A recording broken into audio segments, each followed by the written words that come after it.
نشوف هنا معنا دورات مياه في وسط المنزل. في وسط المنزل ايش تعني؟ ايش يعني وسط المنزل؟ دورة مياه معي في وسط المنزل يعني ما موجود تهوية. ايش التهوية تكون التهوية ميكانيكال فنتليشن، نفس اللي تحصلوه في الفنادق. التهوية تكون معك في ميكانيكال فنتليشن. إذا هذا بهذه الحالة ومن وين تودي ميكانيكال فنتليشن؟ ما عندك مكان، لازم يعمل له ماسورة. لازم يعمل له ماسورة. زين، مثلا طلعها من هذه الغرفة، هذه الغرفة لا متغطى بديكور، هذه الغرفة لا متغطى لها بديكور.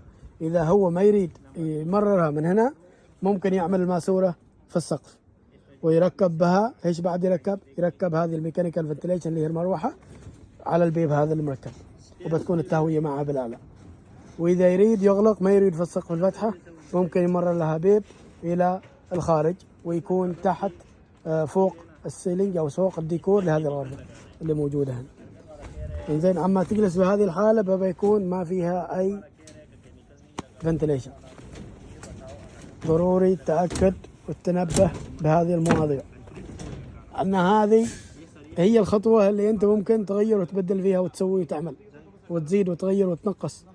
من بعد ما تعمل الكونكريت خلاص ما في معك مجال للتكسير، والتكسير نحن ما نفضله بتاتا، تكسير الخرسانة.